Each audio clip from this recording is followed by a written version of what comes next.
بسم اللہ الرحمن الرحیم۔ السلام علیکم دوستو، انٹیسٹ اسماٹو کی جانب سے آپ سب کو اپنے چینل میں خوش آمدید کہتا ہوں۔ دوستوں نے جو سلسلہ شروع کیا پاکستان سٹڈیز یعنی مطالعہ پاکستان کا، اسی سلسلے میں آج پارٹ 11 اپلوڈ کر لیتے ہیں۔ اس سے پہلے جو 10 پارٹس اپلوڈ کر چکا ہوں ان تمام کے لنکس اس ویڈیو کے ڈسکرپشن میں ہیں، آپ ان کو وزٹ کر کے واچ کر سکتے ہیں۔ اور جن دوستوں نے ابھی تک چینل کو سبسکرائب نہیں کیا تو ان تمام دوستوں سے ریکویسٹ ہے کہ پلیز چینل کو سبسکرائب کرنے کے ساتھ ساتھ بیل والے آئیکن کو بھی کلک کریں۔ ویڈیو کو دیکھنے کے بعد لائک اور شیئر لازمی کیا کریں۔ تو شروع کرتے ہیں کویسچن نمبر 101 سے۔ کویسچن نمبر 101، شکرپڑیا از سچویٹڈ ان، یہ تو میرے خیال میں ایک آسان کویسچن ہے۔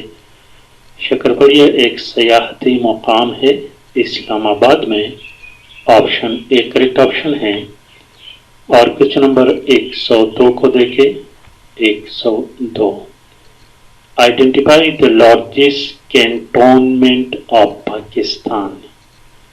Now what is cantonment? Cantonment کس کو کہتے ہیں؟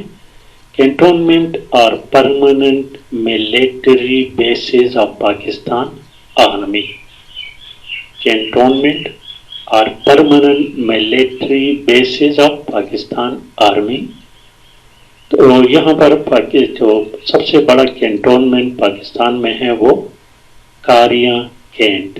یہ کینٹونمنٹ کو شارٹ کٹ اس طرح لکھا جاتا ہے، and Kharian it is located near Kharian city in the Gujrat district of Punjab. یہ گجرات ضلع گجرات پنجاب کے صوبے میں اس کے قریب کاریاں کے قریب ایک کینٹونمنٹ ہے۔ And this cantonment was built in late 50s، 1950 کے دہائی میں اور 50 کے لیٹ میں آخری میں۔ اینڈ اٹ واز میڈ، اور اس کو سپورٹ کیا تھا یو ایس نے، یونائٹڈ اسٹیٹ کی مدد سے یہ کینٹونمنٹ بنی تھی۔ کویسچن نمبر 103 دیکھیں۔ 103 نمبر کویسچن میں آپ کو بہت سارے معلومات دینا چاہتا ہوں، تھوڑا غور سے اس کو دیکھیں دوستوں۔ Which city of Pakistan held the OIC conference in 1997؟ In which city، اس سے پہلے ان ہونا چاہیے کہ in which city of Pakistan، تو OIC اسٹینڈ پر آرگنائزیشن آف اسلامک کوآپریشن، جس کو اردو میں تنظیم تعاون اسلامی کہتے ہیں۔ یہ ایک بین الاقوامی تنظیم ہے دوستو، اور اس کے ٹوٹل ممبرز کنٹریز جو ہے وہ 57 ہیں، 257۔ یہ 1.2 مسلمانوں کی نمائندہ تنظیم ہے، لیکن افسوس سے کہنا پڑتا ہے کہ اس تنظیم نے ماسوائے اجلاسوں سے، محض اجلاس اس کے ہوتے ہیں اور کوئی عملی کام ابھی تک اس نے نہیں کیا ہے۔ یہ اجلاس، یہ تنظیم کیوں، اس کی وجہ کیا تھی اس کے وجود میں آنے کی؟